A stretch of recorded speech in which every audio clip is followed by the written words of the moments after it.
the foot together and press in your heel and zip up your body, draw in your core, zip up all the way, straighten and open your chest, the hand palm together and close your eyes.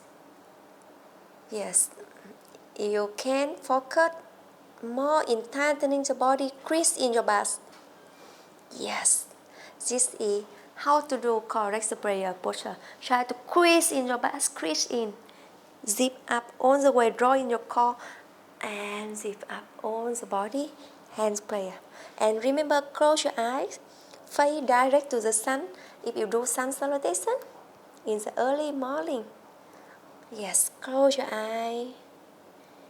Just very simple posture but bring for us so much benefit.